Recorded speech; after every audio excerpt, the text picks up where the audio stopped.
आज हम आपको दिखाने वाले हैं अमेरिका के मॉडल सिविलाइजेशन से पहले माया सभ्यता की कहानी। कैसे कबीले के सरदार ने दूसरे कबीले पर हमला किया, कैसे एक आदिवासी ने अपनी पत्नी और बच्चे को बचाने के लिए अपनी जान दांव पर लगा दी। क्या ये अपनी पत्नी और बच्चों को दूसरे कबीले वालों से बचा पाएगा या ये खुद उनके हाथों मारा जाएगा? चलिए देखते हैं।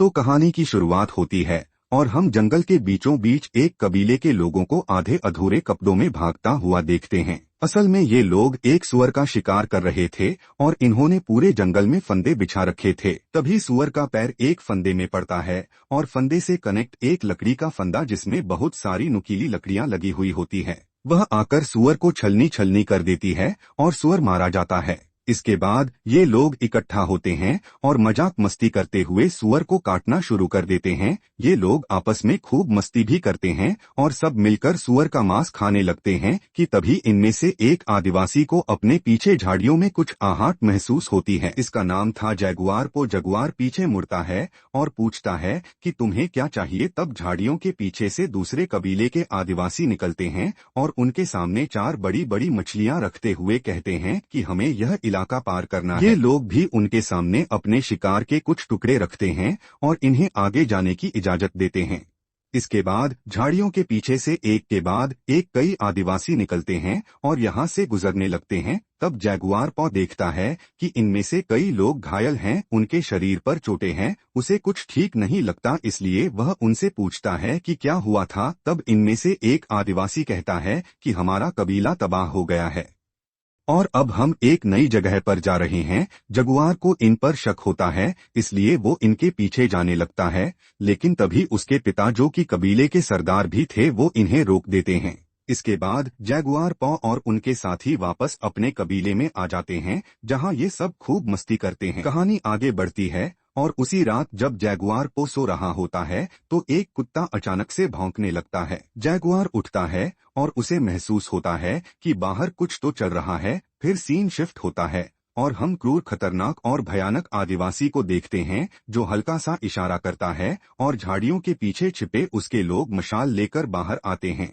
इधर जैगुआर ने भी झाड़ियों के पीछे जलती मशाल को देख लिया था। वह समझ जाता है कि जरूर कुछ तो गड़बड़ है, इसलिए वह अपनी बीवी और बच्चों को लेकर भागने लगता है। लेकिन तभी एक दुश्मन आदिवासी की नजर उस पर पड़ती है। इससे पहले कि वह जैगुआर और उसके परिवार को मारता, जैगुआर पो उसे खत्म कर देता है और अपने परिवार को लेकर कुएं की तरफ भागता।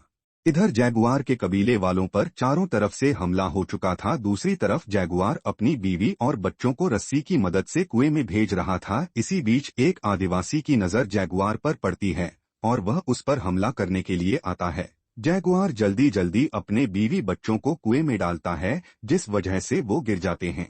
घुसपैठिया जगुआर पर हमला करता है, लेकिन जैगुआर लात मारकर उसे वहीं गिरा देता है और इससे पहले कि वह कुएं में गिरता है या उसकी बीवी बच्चों के बारे में किसी को बताता, वह उसे खत्म कर देता है।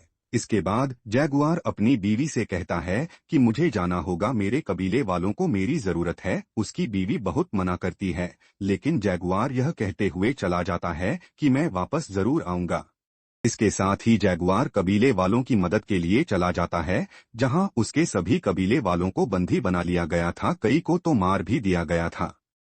यही एक बहुत ही खतरनाक आदिवासी था जिसका नाम होता है मिडल आई। मिडिल आई जगुआर पर अपने चाकू से हमला करता है, लेकिन जगुआर चाकू पकड़कर उसको मिडिल आई की तरफ घुमा देता है। लेकिन इससे पहले कि मिडिल आई का खेल खत्म होता, वहां इनका सरदार आ जाता है और जगुआर को भी बंदी बना लेता है। जगुआर के बंदी बनते ही मिडल आई बहुत गुस्से में आता है और जगुआर को मारने के लिए चाकू उठाता ही है कि तभी कबीले का सरदार उसे रोक देता है। इसके बाद जैगुआर अपने पिता से कहता है कि मुझे माफ कर देना पिताजी, मैं किसी की रक्षा नहीं कर पाया। लेकिन तब मिडिल आई यह बात सुन लेता है और समझ जाता है कि यह जैगुआर का पिता है, इसलिए वह जैगुआर की आंखों के सामने उसे मार डालता है। इसके साथ ही वह जैगुआर पर भी एक जोरदार हमला करता है, जिस वजह से वह बेहोश हो जाता है। जगुआर को जब होश आता है तो वो देखता है कि सभी को बंदी बना लिया गया है। कुएं की तरफ देखता है, तभी इस भयानक सरदार का बेटा जैगुआर को देख लेता है और कुएं की तरफ जाता है, जहां उसे वह रस्सी नजर आती है। लेकिन जब वो कुएं में झांकता है तो वहां कुछ भी नहीं था, क्योंकि जैगुआर की पत्नी और बच्चा एक बड़े से पत्थर के नीचे छुप गए थे। सरदार का बेटा एक बड़ा सा पत्थर भी फेंकता है। जब कोई हलचल नहीं होती तो वह कुएं में पड़ी रस्सी को काट कर वहां से चला जाता है, यानी जैगुआर का परिवार चाहे तो भी ऊपर नहीं आ सकता था। इसके बाद इन सभी को बंदी बनाकर एक लंबे सफर पर ले जाया जाता है। रास्ते में उन्हें उस कबीले के लोग भी मिलते हैं जिन्होंने उन्हें मछलियां दी थी।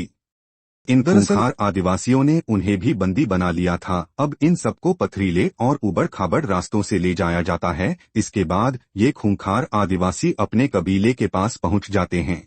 कबीले की सरहद पर हमें बहुत सारी डेड बॉडीज देखने को मिलती है। यहाँ पर हमें पता चलता है कि इन लोगों की मौत किसी बीमारी की वजह से हुई है जो छूने से फैलती है। यहाँ हमें एक छोटी बच्ची देखने को मिलती है जो इन खूंखार आदिवासियों से कहती है, देखना चारों तरफ अंधेरा होगा और एक आदमी आएगा और तुम्हें और तुम्हारे लोगों को यहाँ से बाहर ले जाएगा और तुम्हारा पूरा साम्राज्य तबाह हो जाएगा। इसके बाद हमें इन खूंखार आदिवासियों का कबीला नजर आता है, जहां पर सैकड़ों लोग मजदूरी कर रहे थे। इनकी हालत बहुत खराब थी, लेकिन इनसे फिर भी काम करवाया जाता है। इन लोगों को यहाँ पर नहीं छोड़ा जाता है और आगे ले जाया जाता है। यहाँ पर एक आदमी सरदार से पूछता है कि कितने आदमी है, जिसमें सरदार कहता है कि मेरा बेटा बताएगा, लेकिन इस बार पैसे अच्छे चाहिए। यानी इन लोगों को यहाँ बेचने के लिए लाया गया था। अब यहाँ बंदी बनाकर लाई गई औरतों की बोली लगाई जाती है और उन्हें बेच दिया जाता है। इसके बाद सभी आदमियों को दूसरी जगह पर लाया जाता है जहाँ ईश्वर को खुश करने के लिए इनकी बलि दी जानी थी। यहाँ जैगुआर को मारने के लिए ले जाया जाता है, लेकिन इससे पहले कि जैगुआर को मारा जाता सूर्य ग्रहण हो जाता है और आसमान में काला अंधेरा छा जाता है। जैसे उस बच्ची ने कहा था, सूर्य ग्रहण खत्म होने के बाद इन सभी को एक लंबे से ग्राउंड में ले जाया जाता है जिसके दूसरी तरफ झाड़ियां थी। इनसे कहा जाता है कि भागो और झाड़ियों के उस पार अपने जंगल में चले जाओ। यह सुनते ही दो लोग भागते हैं, जिन पर यह खूंखार कबीले वाले पीछे से भाला और तीरों से हमला करके उन्हें मार डालते हैं।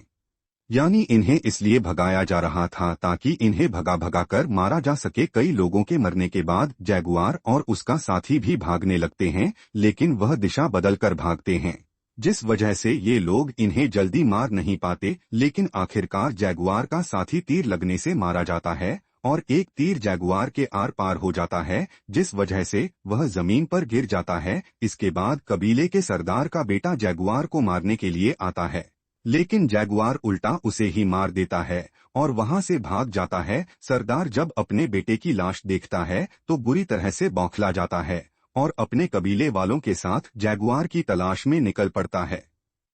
इधर जैगुआर को जंगल में पेड़ नजर आता है जो टूटकर नीचे गिर गया था, लेकिन उस पर चढ़कर ऊपर पेड़ पर बैठा जा सकता था, इसलिए वह ऊपर चढ़ जाता है। सरदार और उसके आदमी यहाँ आते हैं, लेकिन वह जैगुआर को नहीं देख पाते और आगे बढ़ जाते हैं। लेकिन तभी सरदार को एक आदमी के शरीर पर खून के निशान नजर आते हैं जो उसका नहीं था, इसलिए सरदार समझ जाता है कि जैगुआर जरूर किसी पेड़ पर है। इधर जैगुआर को पेड़ पर एक बेबी जैगुआर यानी कि जानवर का बच्चा और पीछे उसकी मां दिखाई देती है। जैगुआर उसे देखकर वहां तेजी से भागने लगता है, लेकिन खतरे की बात यह थी कि जैगुआर उन्हीं कबीले वालों की तरफ ही भाग रहा था। इससे पहले कि जानवर जैगुआर पर हमला करता, एक कबीले वाला जैगुआर के पीछे आ जाता है और जानवर उस पर टूट पड़ता है। वैसे तो ये आदिवासी जैगुआर को मारने के लिए आया था, लेकिन बेचारा खुद ही मारा गया। भागते भागते जैगुआर एक बड़े से झरने के पास आ पहुंचता है, जिसमें कूदना मौत को दावत देने जैसा था। वहीं उसे मारने के लिए सरदार और उसके साथी भी आ चुके थे। अब उनसे बचने के लिए जैगुआर झरने में नीचे छलांग लगा देता है और किस्मत से बच भी जाता है। किनारे पर आते हुए वह देखता है कि सरदार और उसके साथी उसे देख रहे हैं। जैगुआर जोर से चिल्लाता है, यह मेरा इलाका है, यहाँ मेरे दादाजी, पिताजी और मैंने शिकार किया है और अब मेरे बच्चे भी करेंगे। अगर हिम्मत हो तो आगे बढ़ो। जैगुआर की हुंकार सुनकर एक कबीले वाला सरदार से कहता है कि हमें आगे नहीं बढ़ना चाहिए। साथ ही उस बच्ची की बात भी सरदार को याद दिलाता है, लेकिन सरदार उसे ही चाकू मार देता है।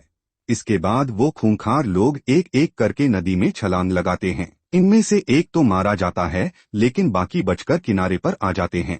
तभी हम जैगुआर को देखते हैं, जो लगातार जंगल में भाग रहा था, लेकिन तभी वो एक दलदल में गिर जाता है। जैसे तैसे वो इस दलदल से बाहर निकलता है और कहता है कि मैं जैगुआर पो हूँ, ये मेरा जंगल है, मुझे यहाँ से कोई नहीं भगा सकता। इसके बाद जैगुआर इन पर अलग अलग तरह से हमला करता है। सबसे पहले वो मधुमक्खियों से इन पर हमला करता है, फिर मेढक के जहर से एक आदमी को मार देता है। इसके बाद जैगुआर के सामने आता है मिडिल आई। मिडल आई रास्ते में पड़े एक हथियार को उठाने के लिए भागने लगता है। जैगुआर भी इसकी तरफ भाग रहा था। यह मिडिल आई का निशाना चूक जाता है, लेकिन जैगुआर यह गलती नहीं करता और घुटनों पर घिसड़ते हुए हथियार उठाकर मिडिल आई को मार गिराता है। इसके साथ ही यहाँ पर बारिश शुरू हो जाती है, जिस वजह से कुएं में पानी भरने लगता है, यानी कि जैगुआर की पत्नी और उसका बच्चा डूबने वाले थे। जगुआर की पत्नी को लेबर पेन भी शुरू हो जाता है, यानी वह किसी भी वक्त बच्चे को जन्म दे सकती है। तभी जैगुआर भागता हुआ कुएं के पास आता है। उसकी पत्नी कहती है कि हमें यहाँ से बाहर निकालो। जगुआर देखता है कि कबीले के 3 लोग अभी भी जिंदा है और उसके पीछे हैं, इसलिए जगुआर कुएं से आगे जाता है। इधर दोनों खूंखार आदिवासी जैगुआर की बीवी और बच्चे को देख लेते हैं। सीन शिफ्ट होता है और हम खूंखार कबीले के सरदार को देखते हैं, जो जैगुआर को मारने के लिए आ रहा था। तभी जैगुआर रुकता है और सरदार उसे तीर मार देता है, जो उसके दिल से ठीक ऊपर लगता है। जगुआर बुरी तरह से घायल हो जाता है, लेकिन वह सरदार को ललकारता है, जिसके बाद सरदार अपने बेटे की मौत का बदला लेने के लिए चाकू लेकर जगुआर की तरफ भागता है। पर तभी उसका पैर एक रस्सी से टकराता है। असल में यह वही फंदा था जो जैगुआर के कबीले वालों ने बनाया था, और जैसे कि कहानी की शुरुआत में सुअर मरता है, वैसे ही नुकीली लकड़ियां सरदार की तरफ आती है और एकदम से उसके शरीर में घुस जाती है, जिस वजह से सरदार मारा जाता है। सरदार की मौत के बाद जगुआर फिर से भागना शुरू करता, क्योंकि दोनों खूंखार आदिवासी अभी भी उसके पीछे थे। फिर से सीन शिफ्ट होता है और हम जैगुआर की पत्नी को देखते हैं, जो कुएं के पानी में ही बच्चे को जन्म देती है। जैगुआर भागता हुआ समंदर के किनारे पहुंच जाता और बड़ी हैरानी से समुद्र की तरफ देखने लगता। वह कबीले वाले भी जैगुआर के पीछे समंदर किनारे पहुंच जाते हैं, लेकिन जगुआर को मारने की जगह वह भी समंदर को बड़ी हैरानी से देखते हैं। असल में समंदर में बड़े बड़े जहाज होते हैं और कुछ छोटी कश्तियां जो इधर ही आ रही थी। मौका देखते ही जगुआर जंगल की तरफ भागता है और कुएं के पास जाकर अपने परिवार को कुएं से बाहर निकालता है।